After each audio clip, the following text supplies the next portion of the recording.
আজকে tech news দেওয়ার ইচ্ছা ছিল না, কারণ অনেক কটা ফোন এসে পড়ে রয়েছে, সেগুলো রিভিউ বানাতে হবে। যাই হোক, টেক নিউজটা শুধুমাত্র দিচ্ছি আজকে এত জবরদস্ত কিছু খবর রয়েছে না। প্রথমেই সাবধান করে দিই, এতক্ষণে হয়তো জেনে গেছেন আমরাও শর্টস বানিয়েছি। 16 বিলিয়ন ইউজারের ডেটা, সেটা পাসওয়ার্ড হতে পারে, বিভিন্ন ধরনের ডেটা হতে পারে, ফেসবুক, মেটা মানে হোয়াটসঅ্যাপ হতে পারে, ইনস্টাগ্রাম হতে পারে, এছাড়াও বিভিন্ন ধরনের যে টেলিগ্রাম, ভিপিএন, গভর্নমেন্ট পোর্টাল, তাদের পাসওয়ার্ড লিক হয়ে গেছে। আর এটা কিন্তু অন্যতম বড় একটা ডেটা ব্রিচের ঘটনা ঘটেছে। সুতরাং সেফ থাকতে গেলে আগে তোমাদের যে পোর্টালে পাসওয়ার্ড রয়েছে সেই পাসওয়ার্ডগুলোকে একটু চেঞ্জ করে দাও, তাহলে তোমরা সেফ থাকতে পারবে। যদিও আবার সেটা কিছুদিনের মধ্যেই হ্যাকারদের হাতে চলে যেতে পারে। তবে হ্যাঁ, সাবস্ক্রাইব বাটনটা হাতের কাছে রেখো, যাতে এই ধরনের গুরুত্বপূর্ণ আপডেটগুলো সবার আগে পাওয়া যায়। আর হ্যাঁ, বন্ধুদের সাথে শেয়ার করে দিও বস, তাহলে সবাই এই খবরগুলো আগে জেনে যাবে। বিখ্যাত লোক মানেই সেজন পাগল হবে। এই যে আগের দিন ডোনাল্ড ট্রাম্পের কথা বলছিলাম, আজকে এলন মাস্কের একটা বক্তব্য বিতর্কের সৃষ্টি করেছে। তিনি বলেছেন যে এখন যে সমস্ত এআই চলছে বা চ্যাট জিপিটি, ডিপসিক, সেগুলো কোনো এআই নয়, সেগুলো এক একটা পচা ডাস্টবিনের মতো বা আবর্জনার মতো।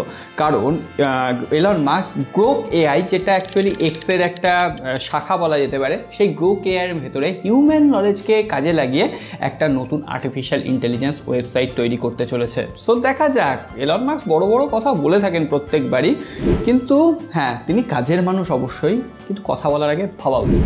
আরে ছি, আইফোন 17 সিরিজে লঞ্চ করতে চলেছে, তার ব্যাটারি ক্যাপাসিটি শুনলে না হতবাক হয়ে যাবেন। আইফোন 17 যেটা বেস ভ্যারিয়েন্ট, সেখানে 3600 mAh এর ব্যাটারি থাকছে।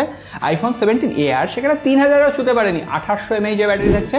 17 প্রো এবং প্রো ম্যাক্সে বলা হচ্ছে প্রোতে 3600ই থাকবে, প্রো ম্যাক্সে গিয়ে 5000 mAh এর ব্যাটারি থাকবে। তবে আমরা অ্যান্ড্রয়েডে এখন 6000, 7000, 8000 mAh এর ব্যাটারি দেখতে পাচ্ছি। তবে অ্যাপেলের সাথে সেটা কম্পারিজন না করাই ভালো, অ্যাপেলের অপটিমাইজেশন সবসময় বেটার থাকে। কিন্তু হ্যাঁ, ব্যাটারি ওই এয়ার যেটা রয়েছে 2800 mAh, সেটা মনে হচ্ছে কম পড়ে যাবে। আর অ্যাপেলের যে ফোল্ডিং স্মার্টফোন নিয়ে কাজ চলছে, অনেকদিন ধরে খবর আসছিল, সেটা শোনা যাচ্ছে 2025-এর শেষের দিক থেকে মাস প্রোডাকশন শুরু হয়ে যাবে, আর 2026 সালে সেটা লঞ্চ হবে। কিন্তু এখন সব থেকে বড় ভাবনা, অ্যাপেল ফোল্ডিং স্মার্টফোনের দাম কত রাখে। সেটা কি অ্যাপেলের একদম প্রো ম্যাক্স ভ্যারিয়েন্টের মতোই হয়, নাকি তার ডবল হয়ে যায়, সেটাই এখন দেখার। এবার সরাসরি ভিভোর খবরে চলে আসি। প্রথমেই বলি, ভিভো Y400 প্রো বলে ভিভো একটা নতুন স্মার্টফোন লঞ্চ করেছে, বিভিন্ন কালার ভ্যারিয়েন্টে আকর্ষণীয়। এর পাশাপাশি মিডিয়াটেকের ডায়মেনসিটি 7300 চিপসেট রয়েছে, 120 হার্টজের curve AMOLED display, 5500 mAh battery, 50 মেগাপিক্সেলের ক্যামেরা, 90 ওয়াটের ফাস্ট চার্জার। এই ওভারঅল 25,000 রুপির আশেপাশে লঞ্চ হয়েছে। আমার মতে এর থেকে better value for money device already available রয়েছে। ভিভো T4 এর থেকে অনেক বেটার ডিভাইস। এর সাথে সাথে 1 বছরের পুরনো ভিভো T3 আলট্রা রয়েছে, এর থেকে অনেক ক্যাপেবল চিপসেট। কিন্তু ভিভোর যে স্মার্টফোনটার জন্য আমি পার্সোনালি ওয়েট করে আছি, ভিভো X200 ফ্যান এডিশন। এতদিন স্যামসাং এর কাছ থেকে আমরা ফ্যান এডিশন পেয়েছি, এবার ভিভো প্রথমবারের জন্য ফ্যান এডিশন লঞ্চ করতে চলেছে। দামটা আগে বলে দিই, ওই 45 থেকে 50,000 রুপির মধ্যেই হবে, 50,000 রুপি। আর এখানে এখনো পর্যন্ত প্রসেসর কি থাকবে সেটা 100% কনফার্ম নয়, তবে মিডিয়াটেকের ডায়মেনসিটি 9300 চিপসেট থাকার সম্ভাবনাই সব থেকে বেশি। পাওয়ারফুল চিপসেট, পাশাপাশি 50 মেগাপিক্সেলের প্রাইমারি সেন্সার, 50 মেগাপিক্সেলের টেলিফটো সেন্সার, 8 মেগাপিক্সেলের আল্ট্রা ওয়াইড অ্যাঙ্গেল লেন্স, 50 মেগাপিক্সেলের সেলফি ক্যামেরা, 6500 mAh এর ব্যাটারি, 90 ওয়াটের ফাস্ট চার্জার থাকবে। আর এটা কিন্তু একটা কম্প্যাক্ট ডিভাইস হবে, এমন নয় যে খুব বড় একটা ডিভাইস হবে। ওই OnePlus 13s এর একটা কম্পিটিটর হতে চলেছে। ক্যামেরার দিক থেকে অবভিয়াসলি ভিভো এগিয়ে থাকবে। ওপো রেনো 14, এই কয়েকদিন আগে আমরা ওপো রেনো 13কে নিয়ে ভিডিও বানালাম। ইতিমধ্যে ওপো রেনো 14 এর তোড়জোড়ো শুরু হয়ে গেছে, আর খুব তাড়াতাড়ি, বিশ্বাস করুন জুলাই মাসের ফার্স্ট উইক নাগাদই ওপো রেনো 14 সিরিজ লঞ্চ করে যাবে। আর রেনো 14 প্রো দুটো স্মার্টফোন লঞ্চ হচ্ছে। রেনো 14 মিডিয়াটেকের ডায়মেনসিটি 8350 চিপসেট থাকছে, আর রেনো 14 প্রোতে মিডিয়াটেকের ডায়মেনসিটি 8450 SoC থাকছে। দুটো স্মার্টফোনে ট্রিপল রিয়ার ক্যামেরা থাকবে, তবে প্রো সিরিজের তিনটেই 50 মেগাপিক্সেলের থাকছে, 6200 mAh এর ব্যাটারি, আর 80 ওয়াটের ফাস্ট চার্জিং থাকছে। আর নর্মাল ভার্সানে 6000 mAh এর ব্যাটারি, অতটা ম্যাটার করবে না। আর কোনো রকম দেরি নয়, স্যামসাং এর খবরে প্রথমেই বলতে হয়, স্যামসাং 9 জুলাই আরও একটা বড় সড়ো লঞ্চ ইভেন্ট রাখছে। স্যামসাং এর ফোল্ড 7 আর ফ্লিপ 7 স্যামসাং লঞ্চ করতে চলেছে। পাশাপাশি স্যামসাং এর ওয়াচ 8 ক্লাসিক, ওয়াচ আলট্রা 2 এই সমস্ত প্রোডাক্ট লঞ্চ করবে। কিন্তু যে ফোনটার জন্য আমরা সকলে ওয়েট করে আছি, মানে মধ্যবিত্তরা যারা আছে তারা কিনবে, সেটা হচ্ছে স্যামসাং গ্যালাক্সি AM36। অলরেডি ফোনটার ফার্স্ট লুক কেমন হবে সেটা আগের দিনই শো করে দিয়েছিলাম। আজকে কি কি কালার ভ্যারিয়েন্ট অ্যাভেলেবেল হবে সেটা সামনে চলে এসেছে।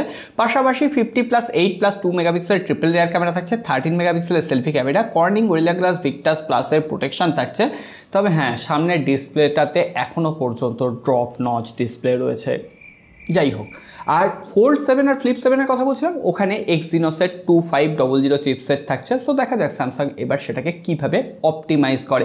তবে হ্যাঁ, ভিভো ফ্যান এডিশন লঞ্চ করছে, স্যামসাং পিছিয়ে পড়বে এটা তো হতে পারে না। স্যামসাংও তার ফ্যান এডিশনের ফার্স্ট লুক সামনে নিয়ে আসছে, যদিও এটা অফিসিয়াল নয়, বিভিন্ন পোস্টার রেন্ডার লিক হয়েছে, অনেকটা স্যামসাংয়ের S23 S24 ফোনগুলোর মতো দেখতে যাচ্ছে। 6.7 ইঞ্চির একটা ফুল HD প্লাস অ্যামোলেড ডিসপ্লে থাকছে, এক্সিনোসের 2400E প্রসেসর থাকছে, 50 মেগাপিক্সেলের ট্রিপল রিয়ার ক্যামেরা, তার মধ্যে একটা 8 মেগাপিক্সেলের 3x টেলিফটো সেন্সর রয়েছে, 45 ওয়াটের চার্জার রয়েছে, out of the box Android 16 রয়েছে। সো ওভারঅল S24ই তো লোকে নেবে যদি ছোট ফোন ভালো লাগে, আর না হলে দেখা যাক S25 FE। তোমাদের কেমন লাগলো তোমরাই জানাও আজকে কমেন্ট বক্স।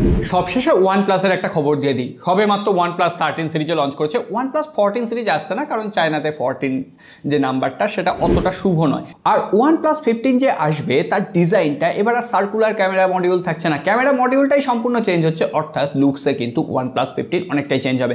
পাশাপাশি Qualcomm Snapdragon 8 Elite 2 চিপসেট থাকবে, মানে একদম ফ্ল্যাগশিপ লেভেলের চিপসেট। তবে কবে লঞ্চ করবে এখনো পর্যন্ত কিছু জানা যায়নি, শোনা যাচ্ছে চাইনিজ মার্কেটে সেপ্টেম্বর বা অক্টোবর মাস নাগাদই লঞ্চ করবে অ্যামোলেড ডিসপ্লে। তবে এবার কার্ভ ডিসপ্লে নাও হতে পারে, ফ্ল্যাট ডিসপ্লে হতে পারে। আর পাশাপাশি হ্যাসেলব্লেডের সাথে কিন্তু যে OnePlus-এর কপারেশন ছিল সেটা হচ্ছে না, এবার OnePlus কোনো একটা নিজস্ব ক্যামেরা মডিউল ইউজ করবে, সাথে সাথে নিজের ক্যামেরা অপটিমাইজেশন। এখনো পর্যন্ত এটুকুই খবর রয়েছে, বাদ বাকি ইন ডিটেলস খবর সঠিক সময়ে জানার জন্য লাইক আর সাবস্ক্রাইব করে রাখবে। লাইক করতে তো কার্পণ্য কিসের হয় আমি বুঝি না, আমি হলে 100টা লাইক করতাম।